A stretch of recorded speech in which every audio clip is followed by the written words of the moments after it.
Hello, hello, everybody. Welcome to another day of streaming. I hope everybody's doing well. I renamed myself. I'm no longer Violetta Kitty. I'm still Violetta Kitty. I just added VT as VTuber. So,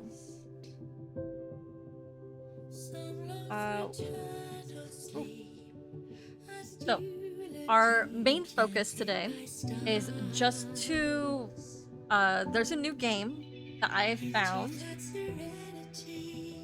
It's called Knees Deep. It's basically a Yandere game. It's currently in development, and the demo, or let me correct myself, the Kickstarter for this is ending in a couple of days. So if you guys want to check it out, you're free to do that. Let me just go get the Kickstarter.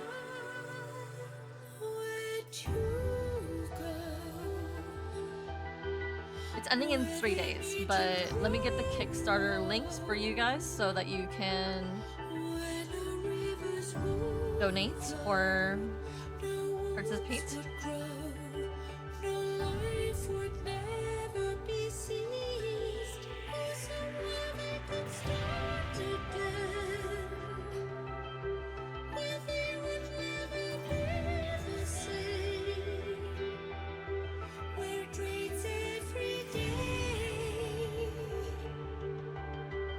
Hold up, let me just over here. There you go.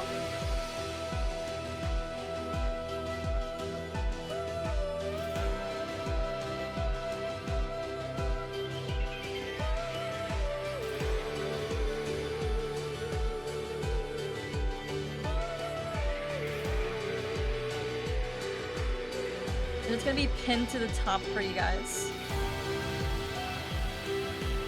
Let me lower the volume for the game a little bit. It's a little loud. And I feel like my mic might be a little bit low, but that's... I don't know why. It might just sound pretty low to me. Because reasons. I don't know. It just sounds more compressed.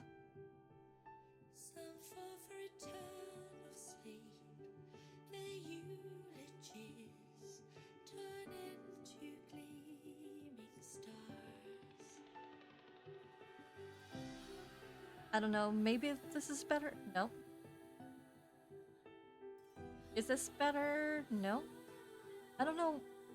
So ever since the incident last week with the mic, I feel like my voice might be a little low on my end, but it looking back at the video, my voice sounds just fine. So I don't understand why on my end it sounds horrible. It could be that I need to raise volume on my computer. I don't know if that might work. Okay, maybe that might be for me. At least for me, because I sound very low. Or I'm trying to sound much lower, so I hope I don't sound too loud or too noisy. That I'm sounding just fine, so...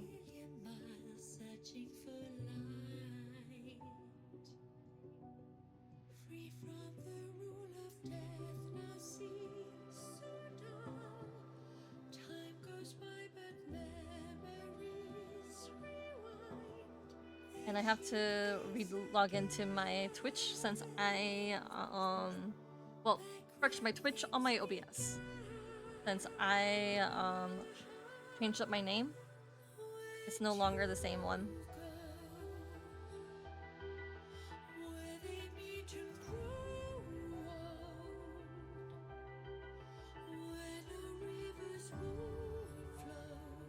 go. No wounds would grow, no life would never be seized. Whosoever could start again, where they would never be the same, where dreams every day, then they would stay.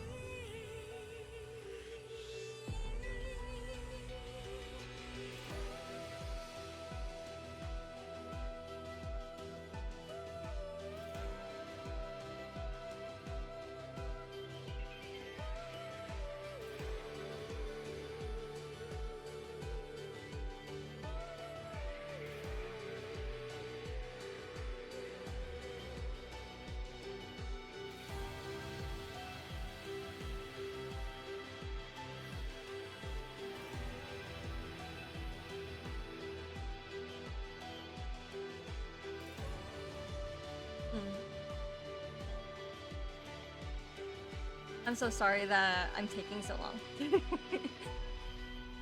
Some forsake longevity, then fading to dust. Some fall for eternal sleep, their eulogies turn into gleaming stars.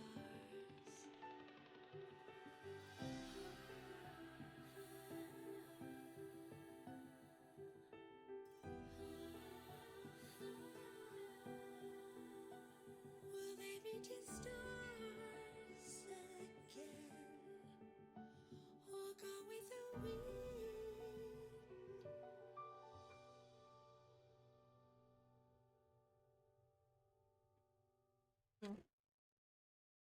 Some long for longevity, Sorry, I'm having technical fading difficulties. to dust. Some long for eternal sleep, as eulogy chanted by stars. Into that serenity, their lost time forever buried. I'm so sorry, but you guys can talk amongst yourselves while I do this. Free from the rule of death, now seems so dull. Time goes by, but memories rewind. There she prays again, back when things began. Where'd you go?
before fading to dust.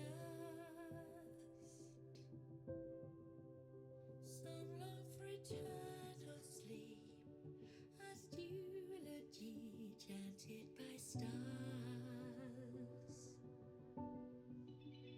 Into that serenity, their lost time forever buried. She rambled 1,000 times, a million miles searching for light. Free from the rule of death, now seems so dull. Time goes by, but memories rewind. There she prays again, back when things began. Where to go? Where they meet and grow old, where no rivers would flow, no woods would grow, no life would never be ceased. Oh, somewhere they could start again, where they would never be the same, where dreams every day, then they would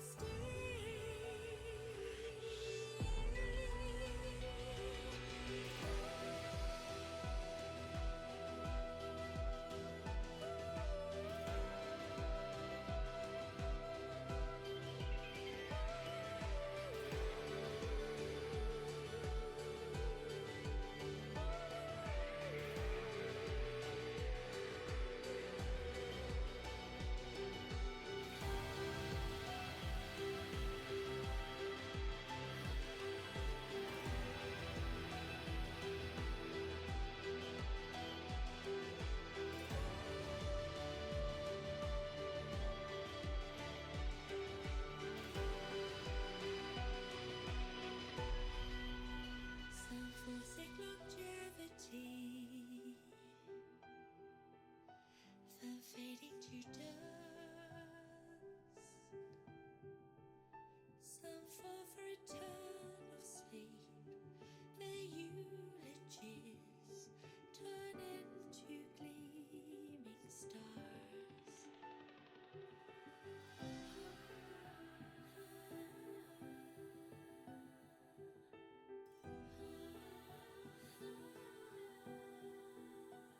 Will they meet in stars again, or go with the wind?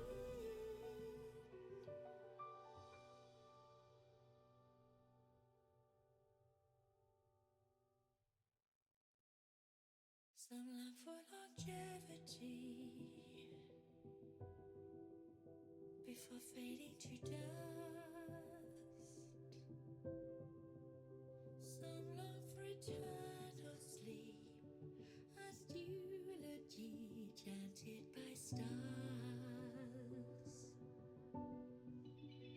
Into that serenity, their lost time forever buried. She rambled 1,000 times, a million miles searching for light. Free from the rule of death, now seems so dull. Time goes Alright, by, sorry but for all the. I had to use my memories keypad. rewind. There she prays Or not. again, back when things began. Where to go? Where they meet and grow old, where no rivers would flow, no woods would grow, no life would never be ceased.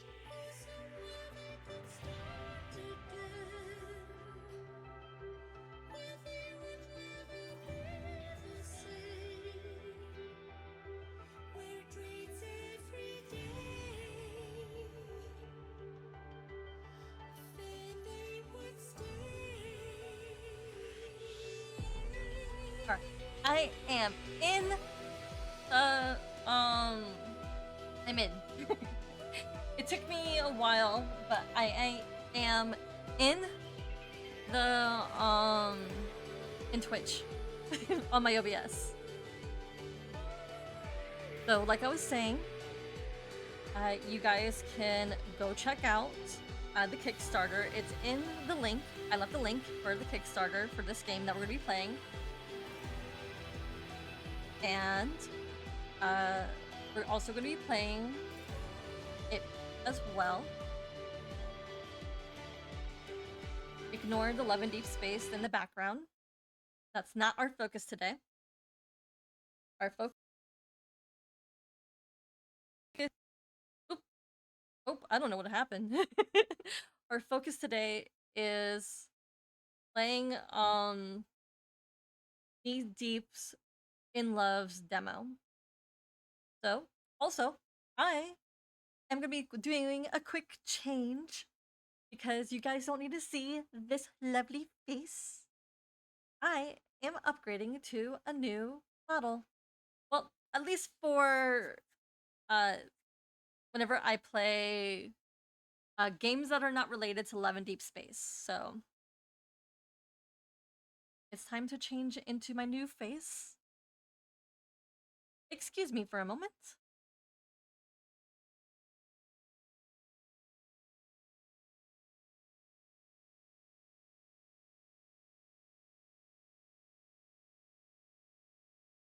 And here we go.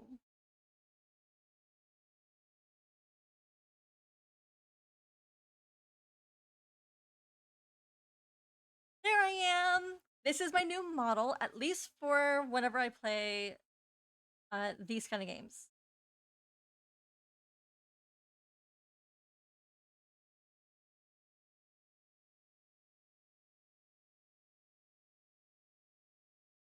This is how I look.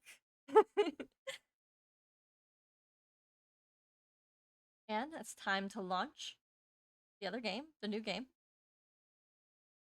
Let me remove my little thing so that's just not in the way.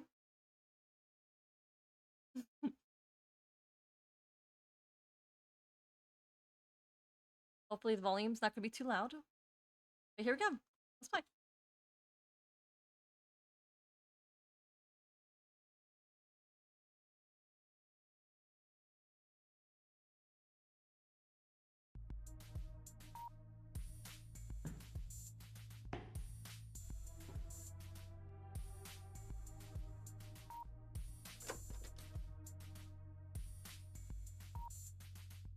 It's called Knee Deep in Love. I'm back. And let me raise the volume so it's not too low.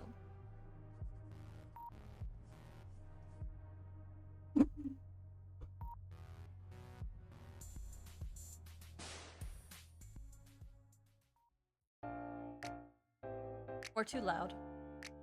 There we go. And since this is going to be a new game, let's begin. Let's start. And we get to pick how I look.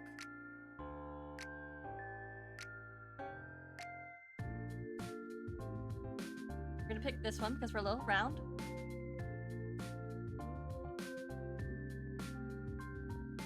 And a little bit mole. No mole. No mole. Okay, let's choose the eyes. And the eye color is going to be a little bit more yellowish.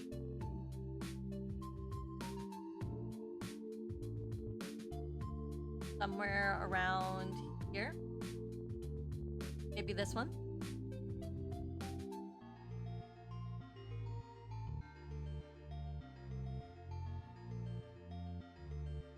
And we're gonna do these eyebrows with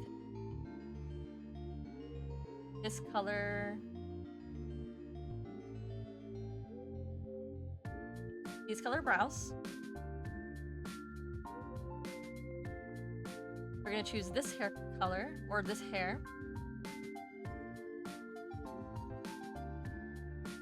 Put my hair down like this. And the hair color, of obviously, is going to be a violet color.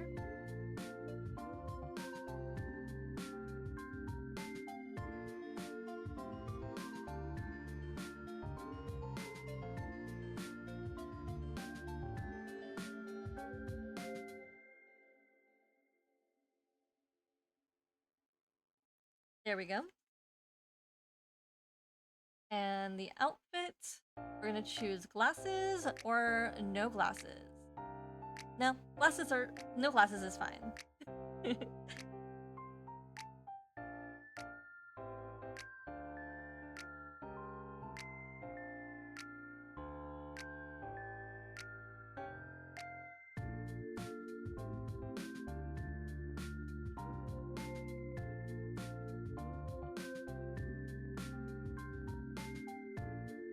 And don't worry, I am planning on putting this in the VOD.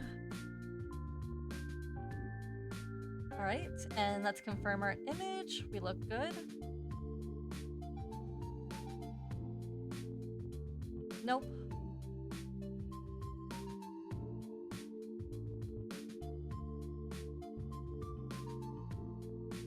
Nope, this one actually fits more because my hair has a little swoop.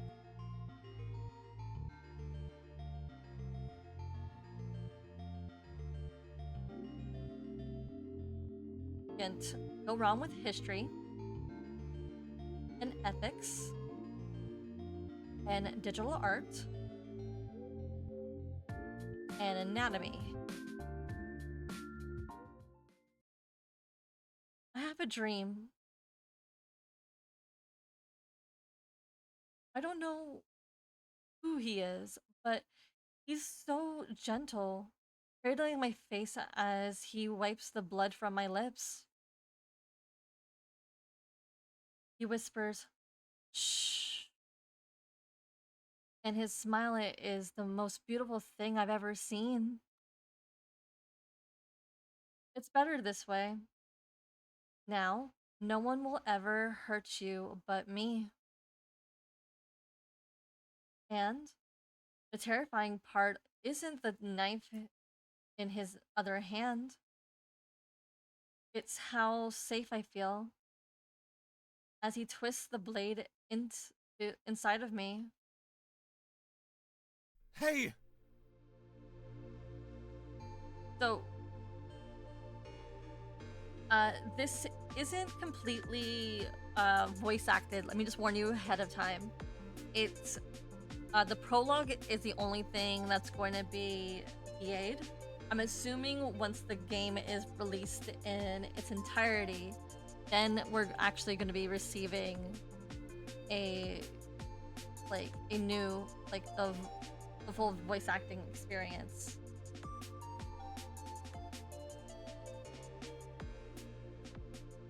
Hey, are you alright?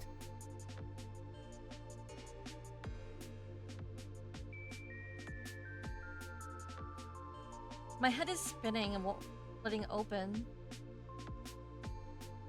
That's the first thing I feel. A dull, relentless ache throbbing behind my eyes. Fragments of nightmares swirl in a fog. The scent of copper, a distorted voice, and that awful bleeding red text. A face swims into view above me, sharp, concerned red eyes, messy red hair. He leans over me, his brows furrowed. You took a pretty nasty spill. Can you try to get up yet? His voice is a steady anchor in my disorientation, but I can't place his name. It's not there. It's not.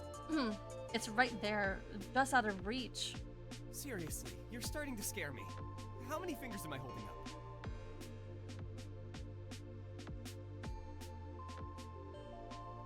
He's holding up a hand, 3 fingers raised.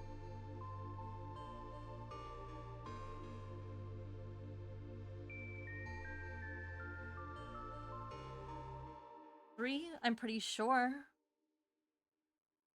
I blinked trying to focus.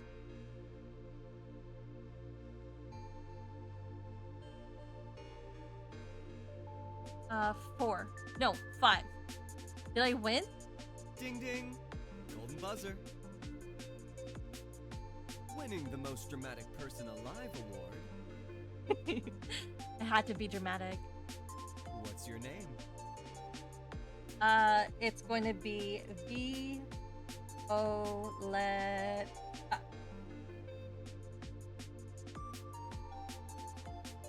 Okay. Pronouns? Okay, and my pronouns are she, her. You've selected she, her pronouns. Okay, good. Not totally concussed, just incredibly clumsy. Some things never change, you? Milo. His name clicks into place just as he says my name. He says mine. The barista, my childhood friend. The memories are still jumbled, but the feeling is safe and is immediate. You were just walking, then bam! Folded like a lawn chair. Gave me a heart attack. What's the last thing you remember? I try to think, but all that comes back to is the dream, the words.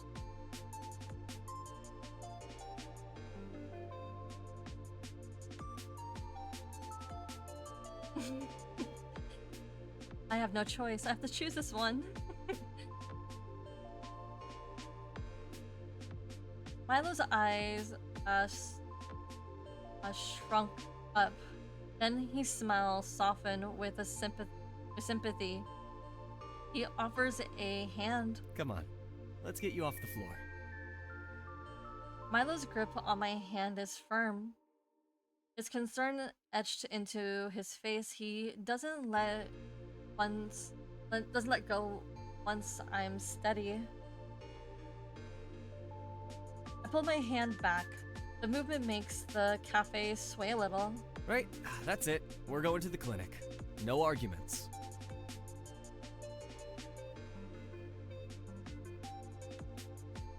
He tries to gently steer me towards the main door. I plant my feet. I'm walking you to the clinic. I can walk. There are only 10 minutes before your shift ends. And don't you have your own lectures? Sarah! He yells over his shoulder to the other barista who's been watching wide-eyed. Cover for me? Family emergency. Is everything? My friend's fine. Probably. You gotta go. He doesn't wait for an answer, and he doesn't wait for an answer, already steering me towards a door with a hand on my back. Shift's covered. You can't just yell family emergency and ditch your job. Lectures. Nah, canceled. Professor's sick. So, you're stuck with me. I sighed him. That was suspiciously convenient. Really? Which ones? All of them. Every single professor I have today came down with a sudden, tragic case of not wanting to teach. It's an epidemic. Sure it is. You're a terrible liar. And you're a terrible patient. So, we're even. I'm not going to the clinic, Milo. Drop it. He studies my face, seeing the stubborn side of my jaw, and finally sighs in defeat, running a hand through his already messy hair. You are the most infuriating person I know. Fine. I'll walk you to class then. He crouches down to pick up my satchel bag. No, scattered books. His movements brisk but careful. As he hands them to me, he lets out a short, frustrated breath. You're just like your mom, you know that? Stubborn as hell. She'd absolutely hate that you're refusing medical attention.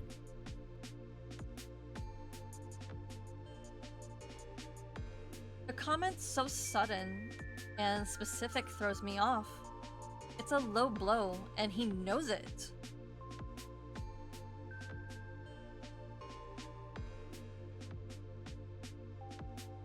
Wow, bringing up moms into this? Wow, bringing my mom into this? That's a new low. Seriously? Why bring that up? Whatever. We'll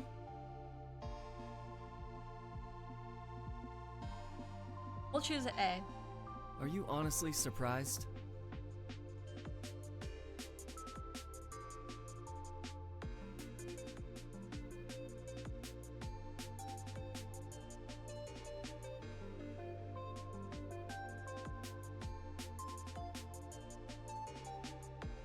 I sigh exasperatedly. No, I guess not. She texted me this morning, by the way. Told me, make sure you're eating something that isn't instant noodles. My mom told me to try not to burn the cafe down. See the difference in parental expectations?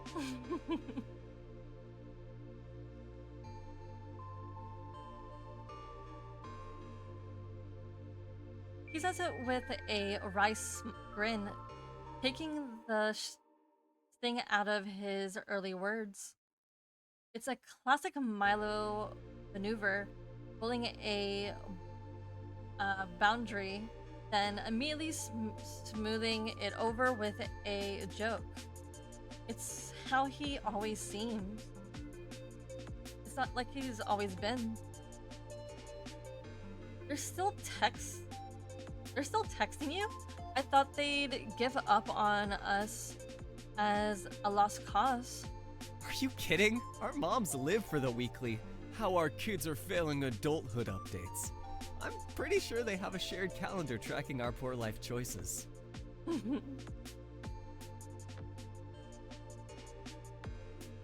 We reach the steps of my building. Milo shoves his hand in his pockets, looking up at it. You good from here? Promise you're not gonna faceplant the second you're out of my sight? I promise. Yeah, well, next time you wipe out, I'm just gonna roll you there in a wheelbarrow. See you later. Later, Milo. He gives me a lazy wave and turns to leave. I slide into a seat near the back of the hall. The chairs creak under my weight. Professor Eleanor hasn't arrived yet, and the room buzzes with a low chatter of students. My head still throbs. A dull reminder of my crash landing in the cafe. Needing a distraction, I pull out my phone, thumbs hover over my social media app. My hand's still a little foggy.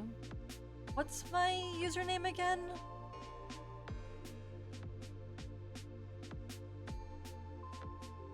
Violetta Kitty _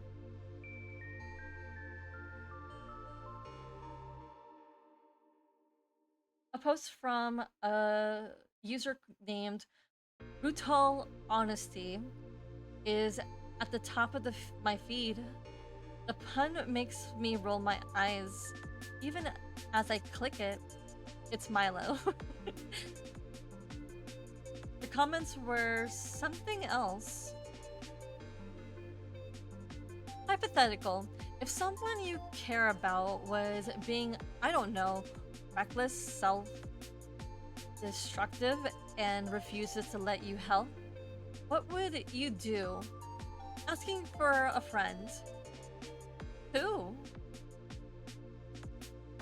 No one? Forget I asked. Dude, that's not hypothetical.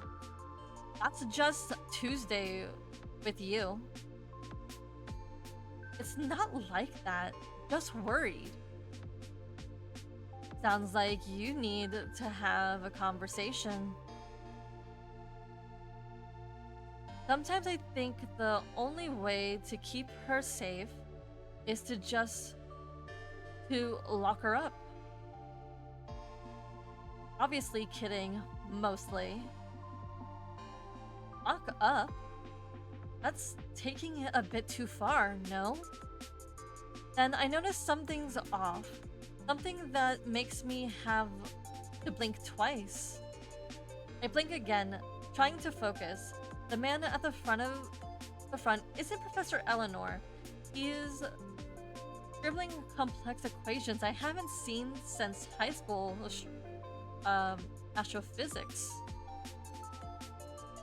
I wave a wave of hot embarrassment washes over me.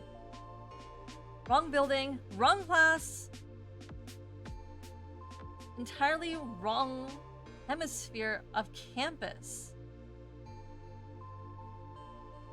Panic ignites in my chest. I have to get out. In my haste to stand, my bag's strap catches on the chair leg. I yank it, stumbling forward and sending a chaotic squeak and shuffling through the quiet room. Dozens of eyes turn to stare. My face burns as I mumble, Sorry. I'm a mess of flustered energy, fumbling with my phone to pull out the campus's map. I'm not looking where I'm going at all. Around the corner, at half a jog, my eyes glued to the screen and collide head on with something solid yet surprisingly soft. Oof. A clatter of what sounds like a metal pencil case hitting the floor. A sketchbook goes flying, and its pages scatter across the linoleum. We both land in a heap. I'm sprawled half on top of him, my phone's scattering away. Oh my gosh, I'm so sorry. I'm so late. I wasn't looking. Just my luck. Of course this would happen to me. Leap? Sorry. You can watch. You came out of nowhere. Nope, I'm gonna do the first one because that's more my style. I push myself up, my words dying in my throat as I finally see the person I've toppled. His body is... He's a boy with a cloud of messy, fluffy blonde hair. And the whitest, most startling eyes I've ever seen. Magnified slightly by a pair of crooked round glasses. This looks like a shoujo anime scene. No, it's my fault. I was just standing here. I mean, not just standing. I was walking, but I should have. Are you okay? Oops.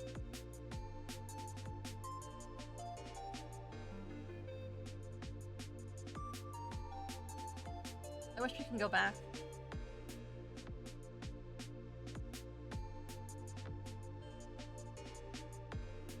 He's talking a mile a minute. His own words tumbling over each other. He pulls his glasses back up his nose. or he pushes his glasses back up his nose and he looks pure honor or dawns in his on his features as he recognizes the sea of papers around us. Oh no, the sketches. He scrambles to his knees, his movements and staringly clumsy as he begins frantically gathering the loose papers. He's protective. He's oddly protective of them, shielding them from view and trying to smooth out their corners with a trembling fingers. Here, let me help you. I reach for a page near my knee, a beautiful drawn study of a tree, but he practically lunges himself across the floor to get to it first. No, please, it's fine. I've got it. Really, they're just a mess. A total mess. He panics. His panic is so genuine and intense. It's almost funny. I hold up my hand in surrender. Okay, I give up. I give him a small apologetic smile, and for a second he freezes, just staring at me. The pink in his cheeks deepened to a proper blush. He quickly looks down, muttering something. Cute. Excuse me? Did you just call me cute? You're not so bad yourself. Just talking to myself. Ignore me.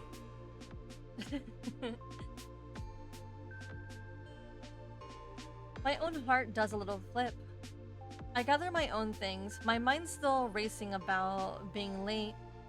In my rush, I scoop up a few stray papers near my feet, assuming they're my own printouts, and shove them haphazardly into my open bag without a second glance. I'm really sorry. Again, I hope your drawings are okay. It's really no trouble, truly. Are you sure you're alright?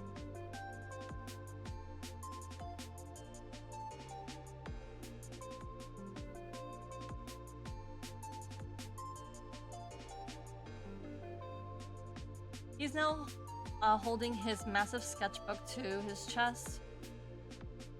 Like a shield, his eyes full of genuine concern, even though I'm the one who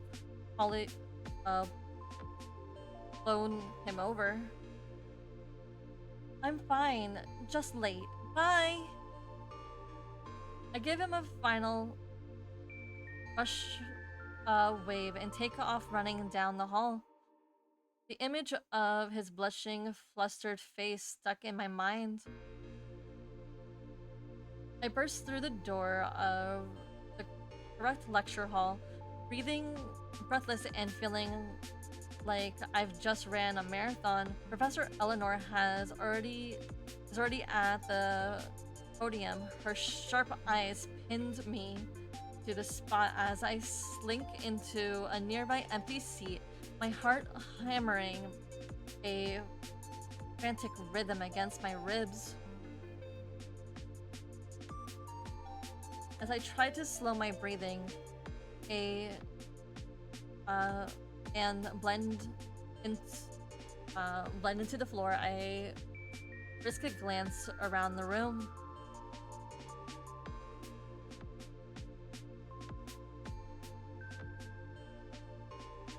There, 3 rows ahead, is the boy from the hallway.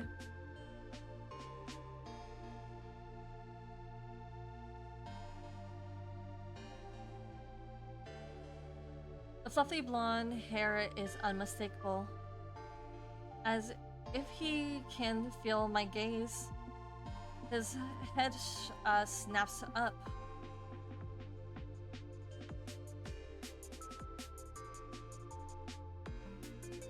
His wide green eyes, his wide green eyes scan the room behind his row, round glasses before they land directly on me. He's here. Of course he's here. This is the art building. I literally just bulldozed an art student on my way to an art class. I sink a little lower in my chair, wishing I could disappear. Professor Eleanor's voice cuts through my mortification. For today's practical, you will pair up. You and Riley. My stomach drops. Riley. So that's his name. Across the room, Riley's head pops up from behind his canvas. He looks less surprised and more like a man who just been handed over death sentences. He offers the Professor Eleanor a weak, nervous smile before gathering his things. He settles into the seat next to me. A little breathless, he carefully avoids my eyes, focusing instead on rearranging his pencils with intense concentration. Hello again. It's a surprisingly small campus. His voice is soft, but the nervous tremor is gone. Seems like it. I'm really sorry about what happened before. I was seriously lost.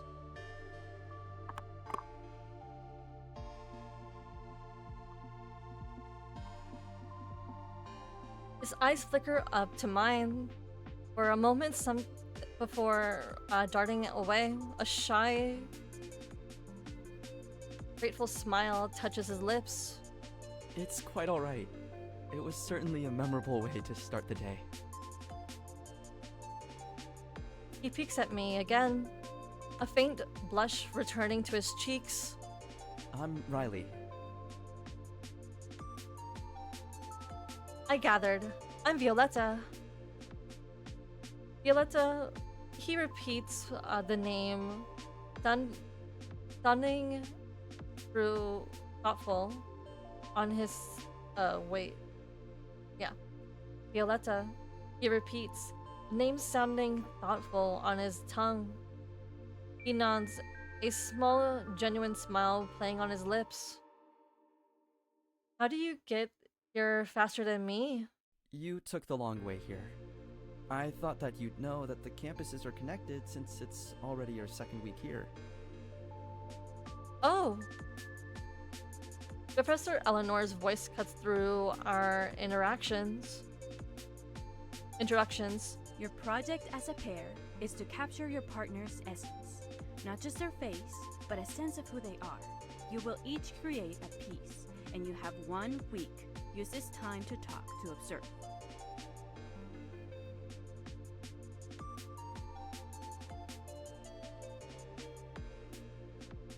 The professor explains the assignment in more detail as the class takes notes.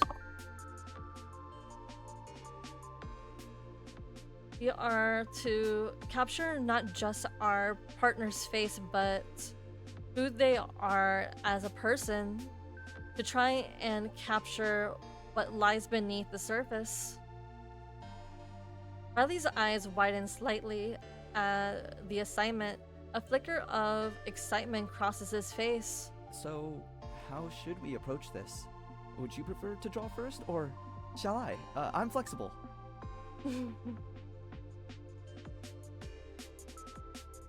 We could take turns. Maybe we can meet up in a few days after we've, actually introduced ourselves properly. The relief that washes over his face is palpable. That's a perfect idea. Much more logical. He takes a visible breath, straightening his glasses. Proper introductions then. I'm Riley, first year.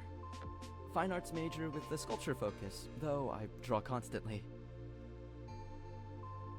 Violetta, first year, also fine arts. I had a feeling. Your style has an artistic feel to it.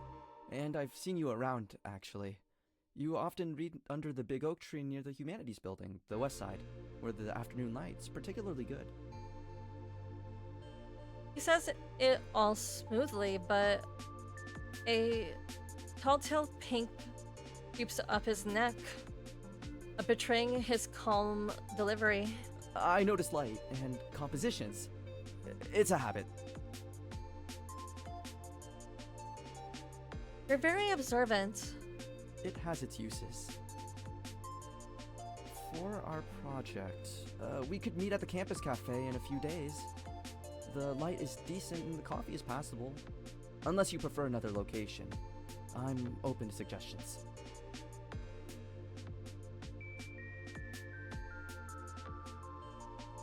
The cafe sounds perfect. The bright, beaming smile he gives me is worth all the earlier chaos. It's pure and unguarded. Excellent! It's a plan then. He pulls out his phone. His movements now short and steady. May I have your number? To coordinate. I nod and give it to him. He types it in carefully, his thumbs hovering over the save button. And... sent.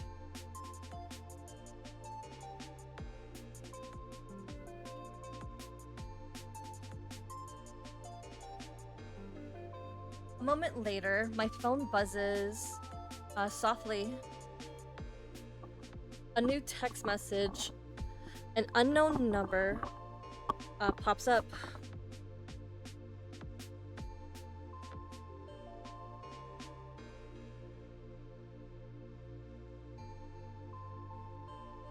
This is Riley. I can't help but smile as I save the contact. I'll see you later then. See you soon. Okay, bye. I walk home in quiet. My head finally feels clear. My phone light up one too many times. Are you alright? Seriously, I'm so worried. I'm not really sure if this is supposed to be. You collapsed on me just this morning. Wow, your childhood friend will grow up just to ignore you, huh? I saw you in your diapers. You can't do this to me. Hey! Text them back. It's only fair.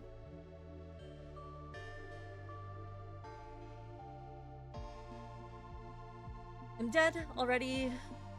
Too late. I'm fine. Chill out. I don't know. I just have a headache. Can we talk about the diapers part? I'm just to be dramatic with him because, you know, this is a childhood friend thing. I'm dead already. Too late. I dead already. This is Milo. The dad jokes. My phone call comes my way, obviously from none other than Milo himself. I reluctantly pick it up. Hello? There's a sharp intake of breath on the other end, followed by a voice I know too well. How do you feel?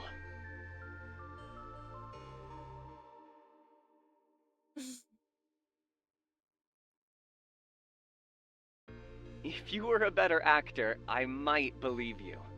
But you're not, so I don't. Nice try. Oh my. For the record, my sources say you made it to class. So wondering what source. I'm still wondering what source you have. And apparently caused a scene in the hallway that involved tackling some poor, unsuspecting art student.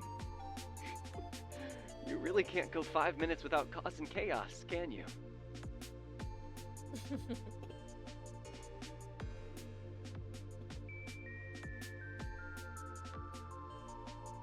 I can practically hear the grin in his voice. Milo Green. I'm Milo Green when you're mad at me, and low when you like me. There's a pause. I hear a faint hum of the espresso machine on his end. Everyone calls an order in the background. Then his voice drops a little softer. You really okay, though? I told you, yeah. Just tired. Head still hurting? A bit. It's fine though. I'm walking home. Alone? Yeah. Nope, absolutely not. Stay where you are, I'll come walk you. Milo, no. You're at work. Shift's over in 5 minutes. I can make it there in 10. By running through traffic? If that's what it takes. The silence that follows is tense enough to make my chest tighten. I can hear the faint scrape of his hand over the phone, like he's running it through his hair. Look, humor me, alright? Just let me walk you home. You passed out earlier. I'll be fine. It's a 5-minute walk. That's 5 minutes too many for you to trip over another artist. You're never letting that go, are you? Not a chance. He sighs again, a long, weary, exhale that sounds like he's, conceding. But I know that tone. It's the one he uses right before finding a loophole. Okay, fine. I'll stay on the phone until you're home. You're kidding. Step 1 of remote escort duty. Now start walking, because I can tell you've been in one place this whole time. Are you stalking me or just psychotic now? Or psychic now? I just know how you are. You're probably hovering near the park fountain, pretending to move, but really arguing with me.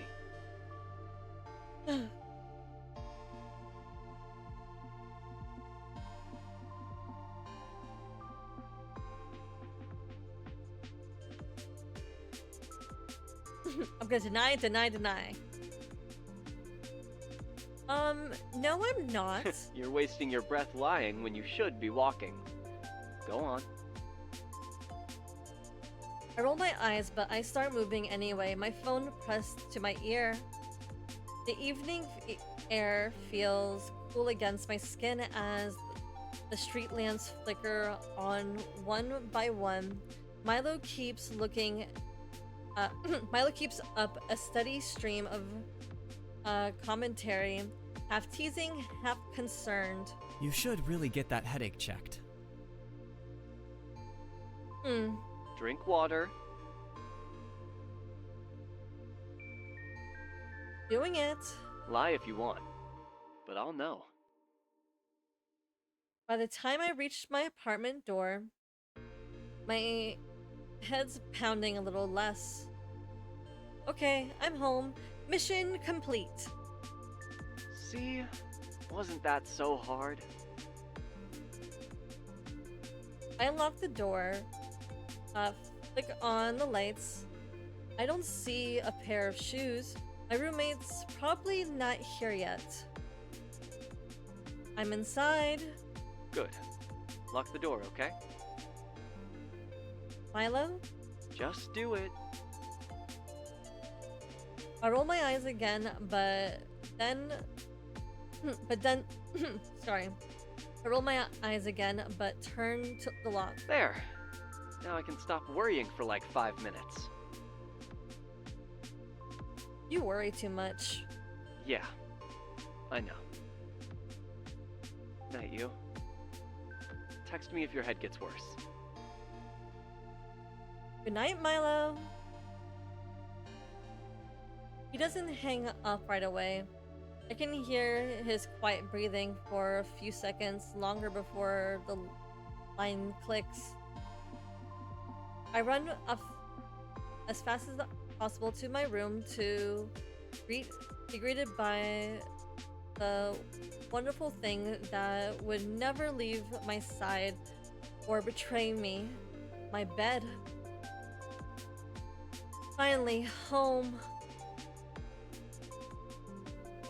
I quickly scratch a quiet stretch of the moment before I decide what to do next.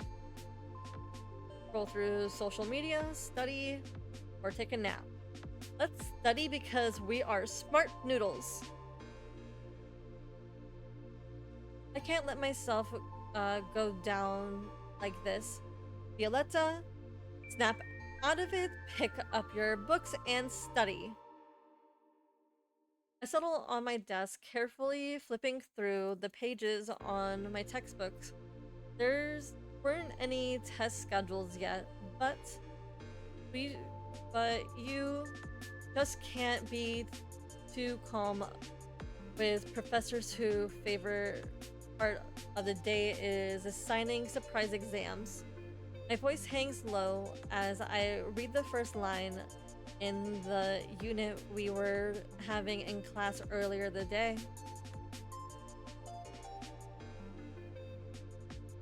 The inner... sorry. I must be tired. The interplay of light and shadow in Baroque's art not only emphasizes... I get startled by the sound of the front door clicking shut. The room is dark. The only light, a pale blue from the street lights flickering through the window. I fumble for my phone. 7:03. A heavy thread. A familiar and deliberate moves through the living room. It's Anthony, my roommate. We moved into this dorm 2 weeks ago when the semester started, and Anthony was just already here. He's a man of few words, mostly communicating in grunts and hums, but he's a surprisingly good listener when I ramble about my day. Milo, after one brief assessing meeting, had just struggled and said he seems solid, quiet, which from Milo was a glowing endorsement. He usually comes back at odd hours, and I know almost nothing about him, including what major he even takes or what he does when I'm at school. I shuffle out of my room, rubbing the sleep from my eyes. Anthony is standing by the kitchen counter, his long hair tied back, and the intricate sleeves of tattoos on his arms are on full display. He looks tired. He actually looks pretty cute.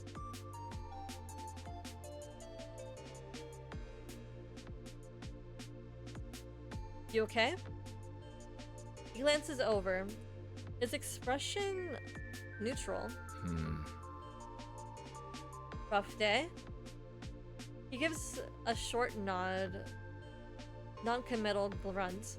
But looking at me, clearly he, as though waiting for me to tell him about my day. Well, my day was a mess. Passing out at the cafe, Milo freaking out, then I literally crash into some art student. It's been a day. He listens, a faint hint of a smile touching his lips. As I describe tackling Riley, it was more of a reaction than most people got. Sounds loud. Excuse me. You have no idea. Anyway, I'm gonna try to be productive. Do some laundry. He nods, turning to grab a water from the fridge. Need help? Nah. I head to the small laundry basket in the corner of the living room area, mindlessly gathering my own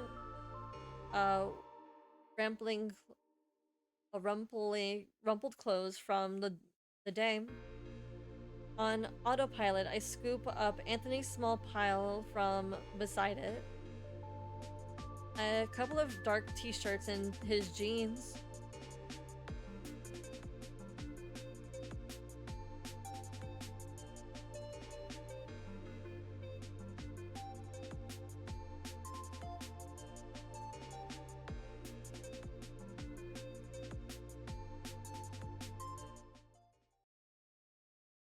What is that?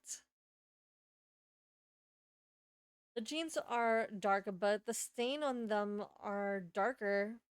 Thick, rust blood. It's blood. Rusty brown smears that are flaking out the edges. One of the t-shirts has a long, damp patch on it. A deep, unmistakable crimson that stands out just against the black cotton. Blood? A lot of it. My sleep-addled brain short circuits for a second. I stare at the clothes in my hands, then back towards the kitchen. Anthony is leaning against the counter, sipping his water, looking perfectly calm. Anthony? He looks over. I hold up the bloody jeans.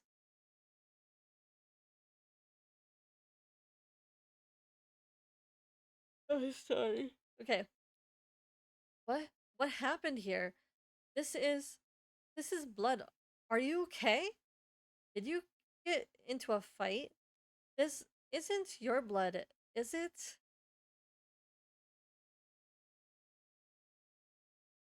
His face flickers with emotions, but it happens so quickly that I'm not able to identify what it is. Are you okay? I'm fine. Occupational hazard. Right. Don't worry about it. It's just work. Work? What kind of work? You're a terrible liar. What kind of job coats you in blood? Butcher shop. Messy day. He says it evenly, but there's a finality in his tone that feels like a closed door.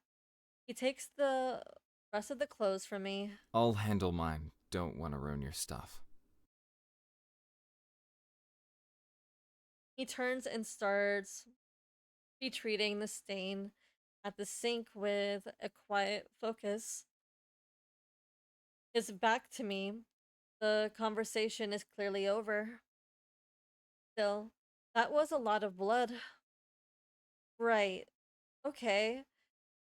Just be careful, alright? Glances back over his shoulder, and for a split second, I see something unreadable in his eyes before it's gone. Mm-hmm. Always am. Butcher shops are use aprons and gear. Why are his personal clothes soaked? Wait, I should ask him more questions. So, what's your major? What's on your mind? What do you do for fun? Suddenly, odd timing. You never said. You never asked. I study with Eleanor, Professor Eleanor. I do too. I never see you though. Oh? He looks uncomfortable, avoiding my gaze. She one-on-ones me, teaching me literature since we don't have a course here on that. I thought we had one. Greek literature. The tragedies. I let out a short laugh, shaking my head. Fine, fine. I'm done. He gives a satisfied nod, turning back to scrubbing out the stains in the sink. The water turns pink. I quickly uh, sub- separate my own clothes and bring whites and panties. A sorry, whites and pastels. A stark contrast to its darks. Blooded fabric, and shove them into the machine. The rest of the evening passed quickly. Anthony retreats to his room, and I do too. It's way too late. 11:18 p.m. I should sleep, but there are no classes tomorrow. I mean, like, I could just stay up for the whole night. Nope, we should sleep. It's 7 a.m. Okay, I feel energized. I feel amazing. Why don't I feel this? Why don't I feel this more often? What even is there to do? There's no class today, yet I don't feel like getting out of bed yet. Quite yet. Just then, my phone lights up in an internet and just then my phone lights up in an intense and bright red. What the hell? My heart starts to pound. I pick up the device like it's a bomb, which it very well could be with the way it's glowing. As if waiting for me, the screen's glow begins to fade when I pick it up. No longer blinding, I can read the words that appear. Welcome. You are ready to play the game? Are you ready to play the game? It's bold with the black background and blood red letters that force me to blink in order to adjust my vision. A game? What is this? Some kind of virus? I don't remember clicking on any suspicious links.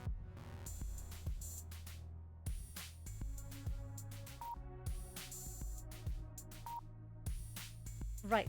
I'll just reset it. That should fix the problem.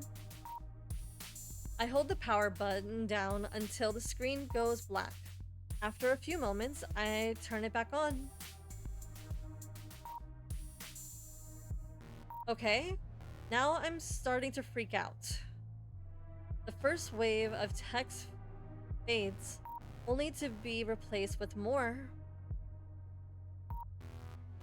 You have been chosen. This is the opportunity of a lifetime. All you have to do is agree to my terms of service. What do you say? No. No, no, no, no. I have... That's not... Fine. I have no choice but to click yes. No. Fine. Good. Good? What's good about it? At this rate, I start to consider the fact that I might need a new phone. I've never seen a virus so impossible to get rid of. All I can do is click through the prompts and hope that they'll stop. Or at least let me exit with whatever program it is that caused it.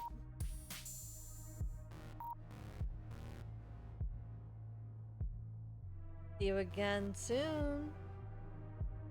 My phone shuts off.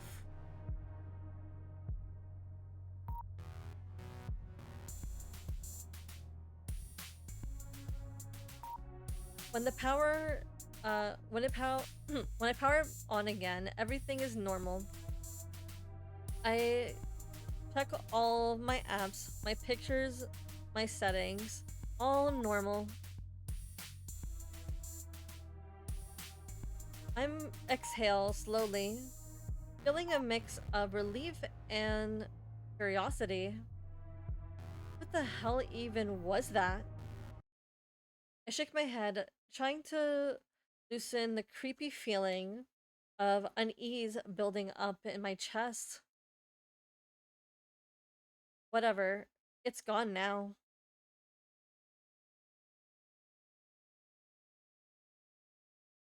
Guess that's as good as a sign as any to get out of bed. What to do next? Clean up my bag. Oh gosh, the hellhole that is my bag. It's so incredibly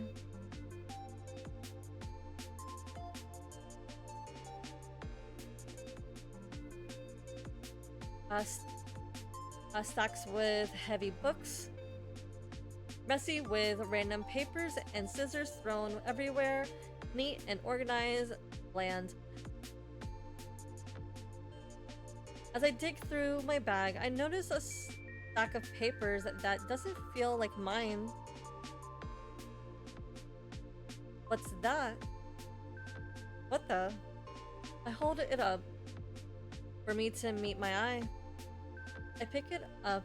It's a beautifully detailed study of a tree. Another is a sketch of a hand. My memory flashed back to yesterday, crashing into Riley in the hall. The beautiful, fluttering snowstorm of his sketchbooks or sketch pages. Me scooping up my things in a frantic, embarrassed rush. Oh no, I took his drawings. And I think I ripped one. Let's put the ripped pieces back together.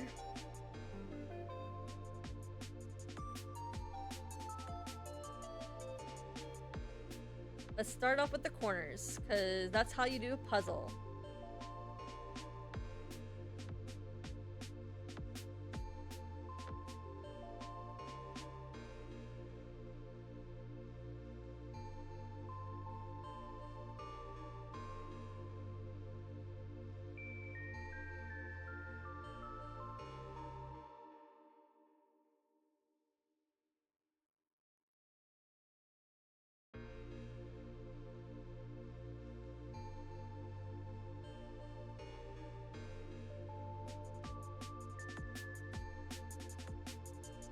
It's me.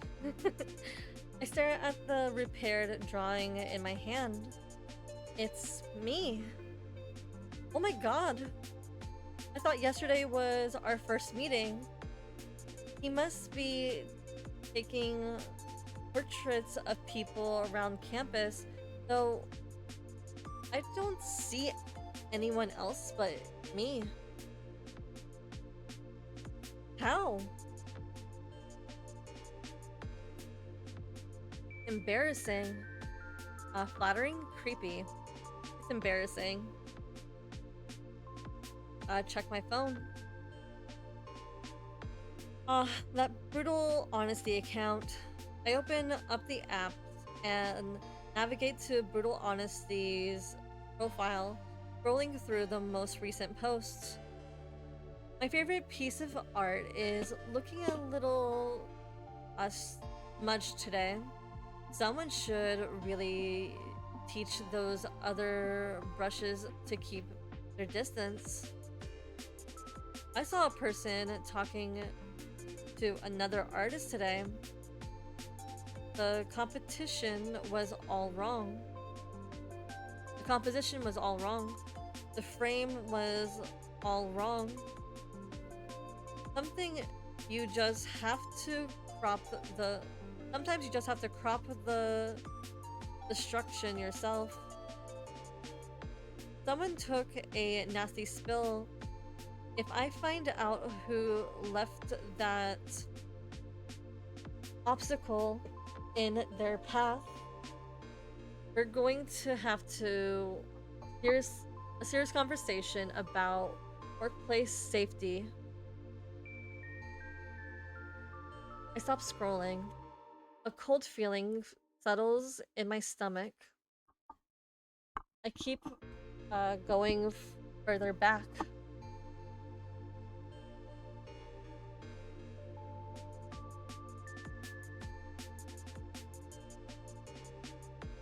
At my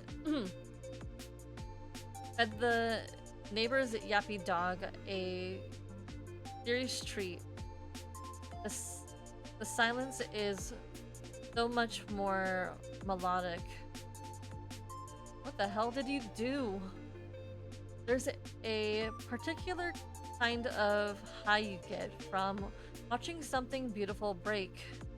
I pity most people are too fragile to appreciate the art in the collapse. The city's pigeons population is getting out of hand. Starting a new hobby, pest control with a pellet gun. It's all about the precision. Sometimes I put out food laced with antifreeze just to see which alley cat is the smartest. Spoilers, none of them are. The account had so many followers, and for what? People are replying to the post acting similar to Brutal Honesty. This is just creepy. Maybe even looking up to him. An odd feeling settles on my stomach. Just then, the front door clicks open. Heavy, familiar footsteps. Anthony's back. I shuffle out of my room. The distributed posts are still disturbing posts still fresh in my mind. He's standing by the kitchen counter. His gaze immediately lands on the full untouched plate of food he'd left for me this morning. You didn't eat. It's not a question. His voice is flat, but I can hear the edge of disapproval. I got distracted. Haven't eaten yet. He glances at the clock on the microwave. 12:47 p.m. His eyes narrow slightly. It's almost 1. Your body needs fuel, not just whatever that is on your phone. He doesn't wait for an answer. He walks to the fridge, pulls out ingredients, and starts moving around our small kitchen with a quiet, practice efficiency. He silent. He slices. He slices. The slice stretches. Okay, the silence stretches, filled only by the sizzling of butter in a pan and the rhythm chopped of knives. 10 minutes later, he slides a plate in front of me on the small table, a perfectly cooked omelet and a slice of toast. Then he puts down the then he puts down an identical plate in front of himself and sits across from me. 8.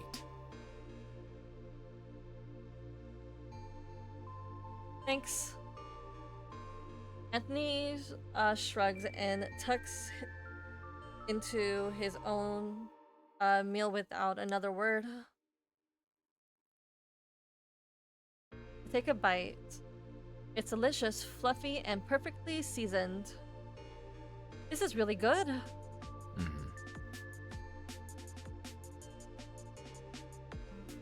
Where did you learn to cook like this?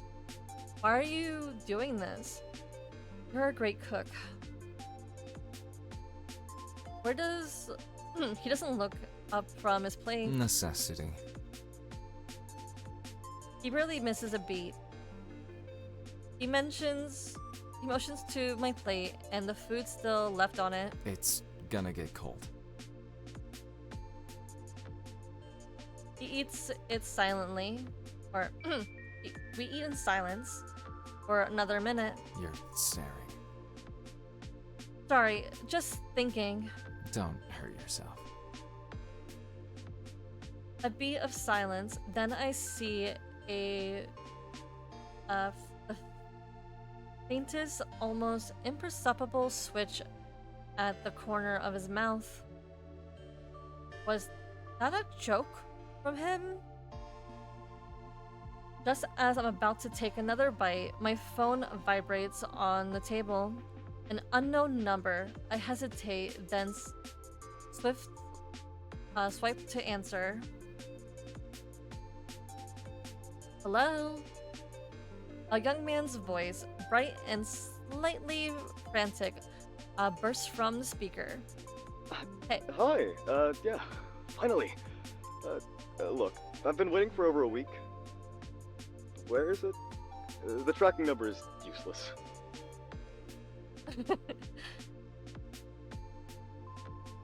I think you have the wrong number. No, this is the contact for Sparkle Maid Services, right? I ordered the deluxe package, a black lace trim, very specific instructions. I'm sorry, what? Sparkling Maid? No, this is just my personal phone number. You've got the wrong person. I don't own a maid outfit, and I definitely don't sell them. There's a pause on the other end. Wait. Seriously? My bad. The website was sketchy anyway. Sorry to bother you. In the background, Anthony just finishes his food. Standing up, he takes his plate to the sink. Want some tea? His low, rumbling voice is unmistakable even from a few feet away. There's a sharp intake of breath on the other end of the line. No way. Was that Tony? My blood runs cold. Tony? Nobody calls Anthony that. Who is this? Is this who I think it is? From Pebblestone? The one who face planted in the cafe and then tackled Riley? My jaw drops. How does he know all that? How do you... Small campus. And Tony's voice is pretty memorable. Look, this is too perfect. I'm Cal. We've got like 3 mutual friends. Tell Tony his favorite comp sci major says hi. I look over at Anthony, who now leans against the counter, arms crossed, watching me with a deeply amused expression. He's clearly heard his name. He says he's Cal, your favorite comp sci major? Anthony's expression darkens. He lets out a short, wary sigh that speaks volumes. Hang up. I heard that. Oh, rude. Don't hang up, you. This is a way better connection than a maid outfit. We should totally hang out.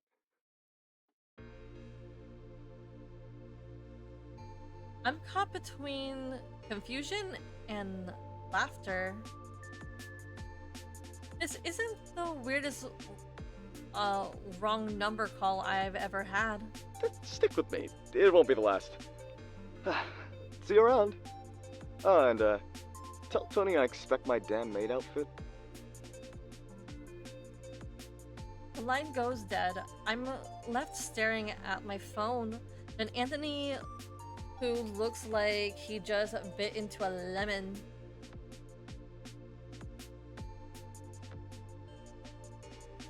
So Tony, huh?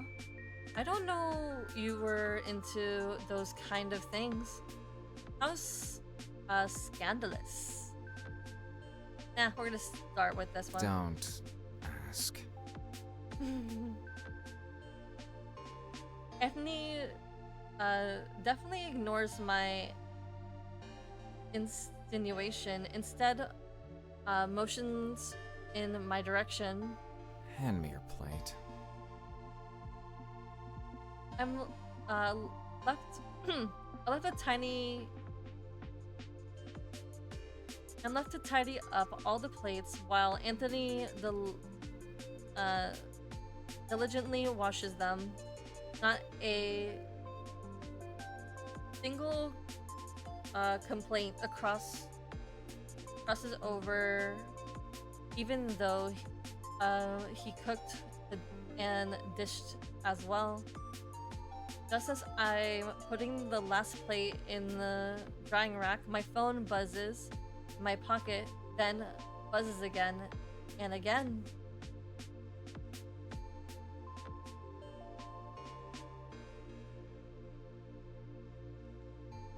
BTW, it's Cal.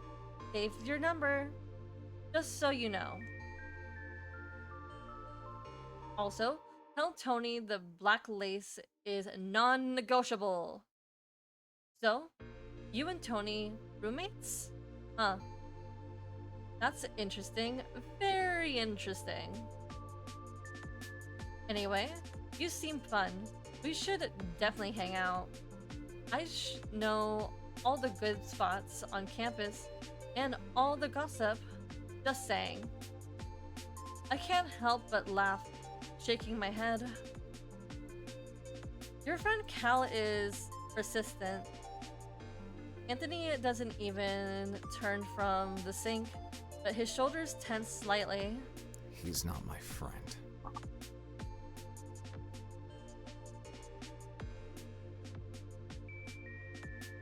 I retreat to my room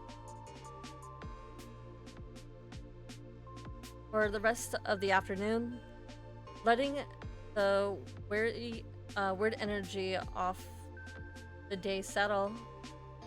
I scroll through my phone half-heartedly, attempting to read for class, and eventually just end up watching videos. A few hours later, Anthony wordlessly leaves a container of leftover pasta and a fork outside my door. No note, just a quiet tap. Let me know it's there.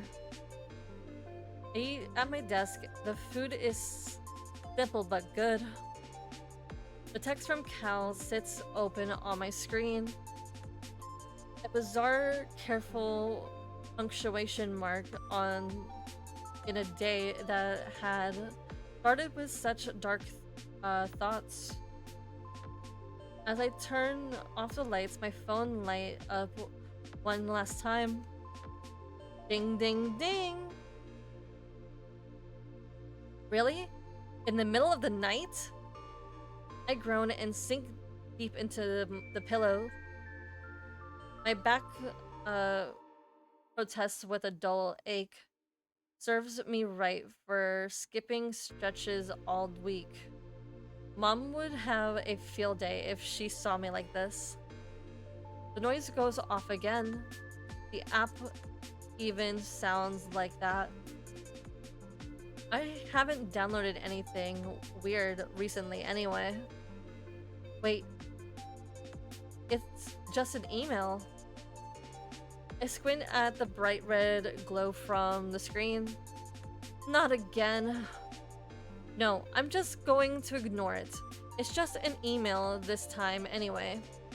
I toss my phone onto the bedside table and roll over. Ding ding. Ding ding. Ding ding. Oh, come on! I sit up, hair sticking in all directions, glaring at the screen like it's personally insulted me. My inbox flashes with unread mail until one line catches my eye. The game has begun. I blink, then read again. The word doesn't disappear. The email reads, "You've been chosen to participate in a fun new game. You have many secret admirers. Lucky you. And because you so graciously accepted the terms of service, now you will be bestowed with powers, aka a highly sophisticated affection tracker that was installed onto your smartphone the moment you open this email. You're welcome. Power, heart ego, heart echo. Function, the ability to sense who loves you so deeply they'd commit murder for your sake. Also includes a short profile of your targets. You are the one I've been waiting for. If you have any questions, you may not call me. I'm mysterious like that." Yeah, sure. Totally legit. I rolled my eyes and scrolled down. It was ridiculous, yet the one line echoes in my head. And because you so graciously accepted the terms of service, now you will be bestowed the power, aka highly sophisticated affection tracker that was installed onto your smartphone the moment you open the email. Wait, what? Oh no. No. Tell me it didn't just... I flipped to the home screen, and there it is, a deep red icon glowing like it owns the place. Heart echo. I shouldn't open it. I really shouldn't open it. Curiosity wins. The app's open. Welcome. Thank you for your participation. Below is a list of those who would commit murder for your sake. Ranked from high, most obsessed to relatively sane. Milo Green, Riley Sinclair, Unknown, Anthony Hayes. Legal disclaimer. Heart Echo was not responsible for any crimes of possession committed passion committed in your honor. By using this app, you assume full responsibility for all the outcomes. Yes, for the sake of your own safety, Heart Echo advises that the existence of this application remains a secret, or else, who knows what might happen. Good luck. Milo is it's Milo. He's probably behind this prank. Has to be. Or maybe Riley? Or Mom. No, that's insane. I rub my temples, my brain's spinning. They've got to be kidding me. Who even is unknown? Why is Anthony on the list? And last of all people, and Milo, does that mean he's actually... Nope, not thinking about this. I'm just sure it's just an elaborate prank, right? Someone clearly has too much time on their hands. I flop back onto my bed, face buried in plushies, heartbeat loud in my ears. Whatever. I did in a past whatever I did in a past life, it must have been something serious. Sleeping finally wins, holding me under before I can spiral into conspiracy theories. Pancakes. I mumble slowly, sitting up in my bed. What time is it? I reach for my phone, blink slowly as my eyes readjust to the sunlight seeping through my blinds. Hey you, wake up. You're late for class. I think. I made you pancakes. He yells out from the kitchen. I slap myself awake and run over, witnessing Anthony while he sits down to eat. I sit across from him and have breakfast as well, just like we've done for quite a while. I take the view of the pancakes that stands right in front of me. The maple syrup makes the pancakes shine as if they were from a commercial. My hand leaps to dig in the food. Flip. I'm starting to drool. I need to act fast. My fork stabs the soft golden brown pile, taking a huge chunk of it. I chew slowly, making sure to savor every last piece of it. So good! Last night's memories suddenly floods my brain. I have to confirm that whatever happened last night was indeed true. I am determined to do anything necessary to prove it. Hey, Anthony, let's say I hypothetically get hurt. What would you do? Anthony pauses mid-bite, his fork hovering in the air as his dark eyes shoot up to meet my unnerving gaze. His expression is almost unreadable for a couple of seconds. To my own surprise, he just smiles. The corner of his mouth twitching at my words. Is he enjoying this?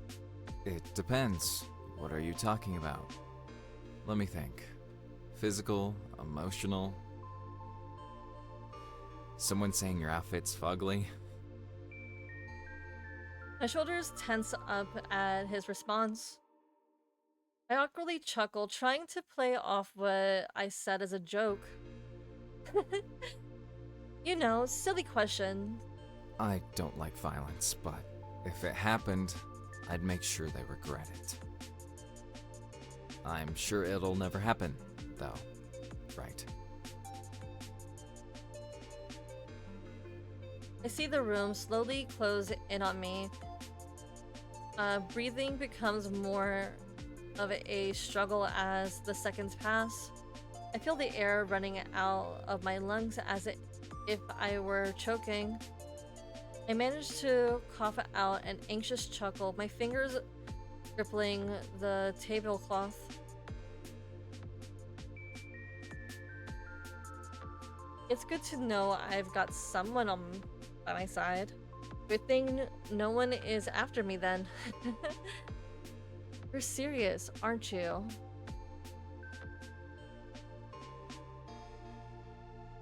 Don't worry about it, Yo. Is anyone giving you problems? Oh, no, nothing like that, Anthony. Later that morning, I meet up with Riley in the art studio. The sunlight flickers through the tall windows, bathes the room in soft light.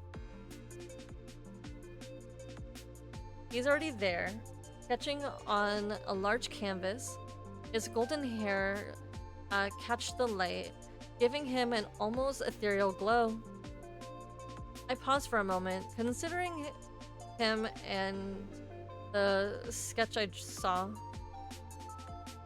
I think about how it was probably nothing concerning, and how if I'm wrong, then acting coldly towards him will only make things worse. Hey, you made it.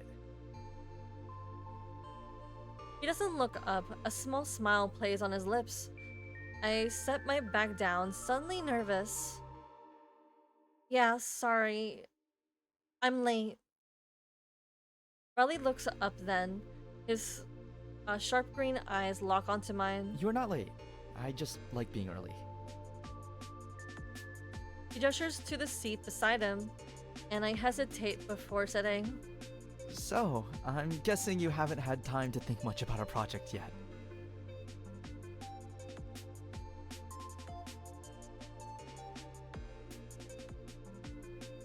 I have. Sort of. Just not a lot. He smiles, soft and inviting. That's why there's two of us, right? We work in silence for a while, but I can't stop sneaking glances at him. He looks so focused, so confident in what he's doing. I, on the other hand, feel completely out of my depth. After a while, Riley breaks the silence. You okay? You seem distracted. I nod absentmindedly. We spent the rest of the afternoon researching symbolism in flowers, and Riley's enthusiasm is contagious. He has this way of looking at art that makes even the simplest detail look profound. You know, you remind me of this flower. He blinks. What? I shrug, a soft smile on my lips. Strong, vibrant, and hard to ignore. His cheeks heat up, and he quickly looks away. You really think so? I do. His voice is quiet but certain. When the session finally ends, Riley reaches into his bag and pulls out a small notebook. Here, take this. It's got some notes and sketches I made for our project. Maybe it'll help if you get stuck? I'm about to turn and leave when a voice cuts through the hallway. Wow, look who it is. The man, the myth, the maestro. Hi, Cal. The guy with a sharp, knowing smirk leans against the wall opposite the door. Cal, what are you doing here? What? I can't visit my favorite artist? Anthony hates me too much to hang out, and Milo's been hovering around our friend here like a particularly anxious hawk. Figured I'd ambush the one friend I have left. His eyes, full of playful curiosity, land squarely on me. And you must be them. Riley's new project partner.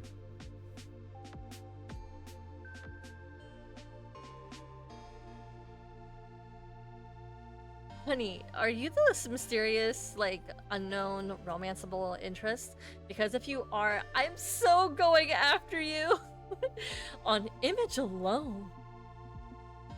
He says the last two words with a teasing lilt that makes Riley blush. Don't look so startled. Your reputation precedes you. I'm Cal. We sort of met over the phone. The wrong number call. The maid outfit. It's all clicks into place. Right, the dyslexic passage. The Lux package. See? You remember. Anyway, I won't keep you. Just wanted to finally put a face to the name. See you around. With a final wink, he pushes off the wall and saunters down the hall, leaving a slightly flustered silence in his wake. Sorry about him. He's, a lot. I can tell. It's okay, he seems interesting. How do you know him? Maybe just a little. Yeah, interesting. That's the nicest way to put it. The day passes in a blur. My classes the classes offering little distraction from the chaos spinning in my head. By the time class ends, I'm exhausted, but still restless. My phone buzzes with a call from Milo. Hurriedly, I pick it up. Park again? You seem off lately. Sure. Usual spot.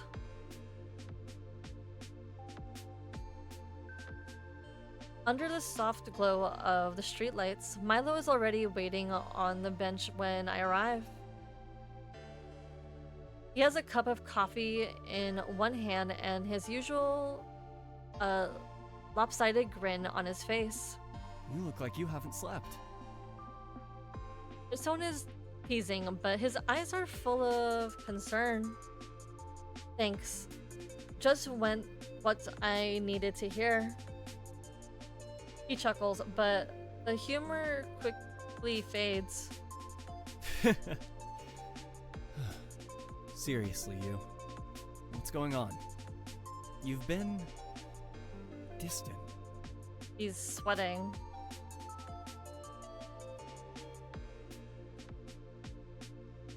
I glance at him. My heart sinks.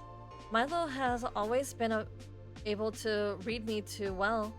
And now, with the app's results fresh in my mind, I feel like I'm walking a tightrope. How am I supposed to act normally when he is literally ranked the top of the list of people willing to kill for me? I've just been stressed about school. You know about how it is. Your hair is going to turn gray from worrying so much. Then so be it. You sure you're alright? I fight to look normal. Dredging up a soft smile from the depths of my heart. Yeah, fine. Just school, you know? The usual. Milo studies me for a long time, and not slowly. If you say so. The silence that follows is almost comforting or comfortable, save for the nagging thoughts in my head. Finally, I blurt out, Milo, do you think it's weird to, I don't know, do extreme things for someone you care about? His brows furrow. What kind of extreme things are we talking about? I hesitate. Like fighting for them, protecting them, that sort of thing.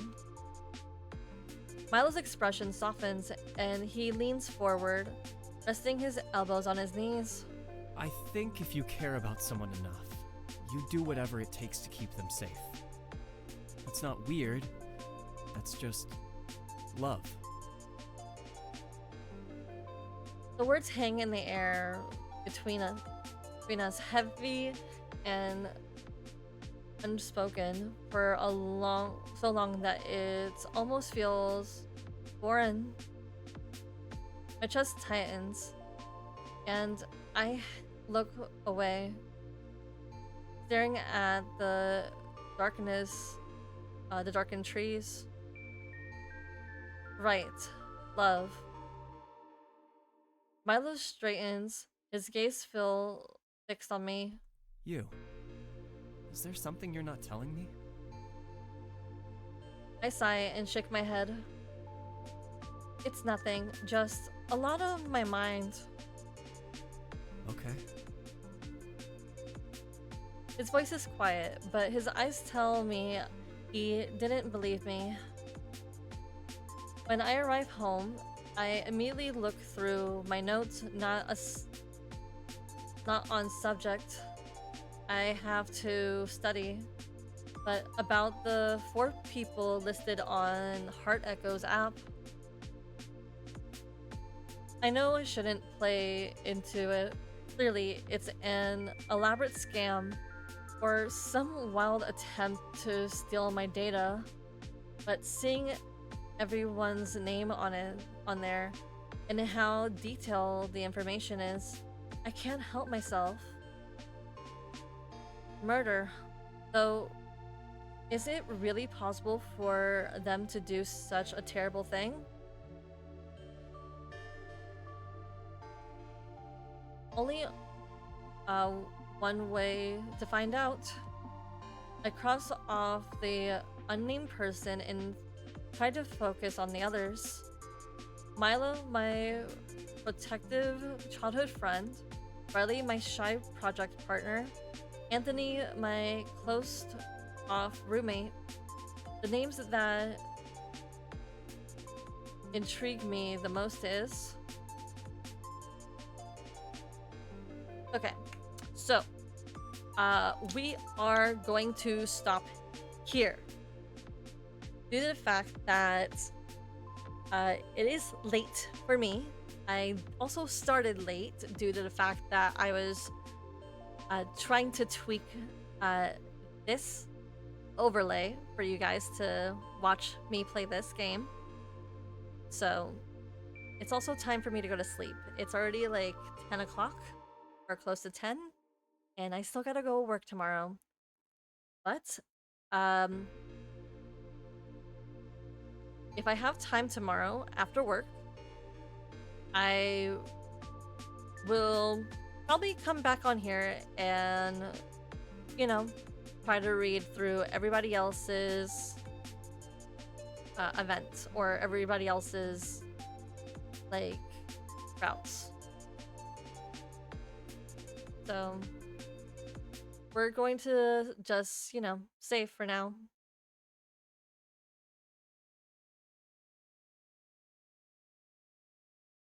We're going to start with Milo first.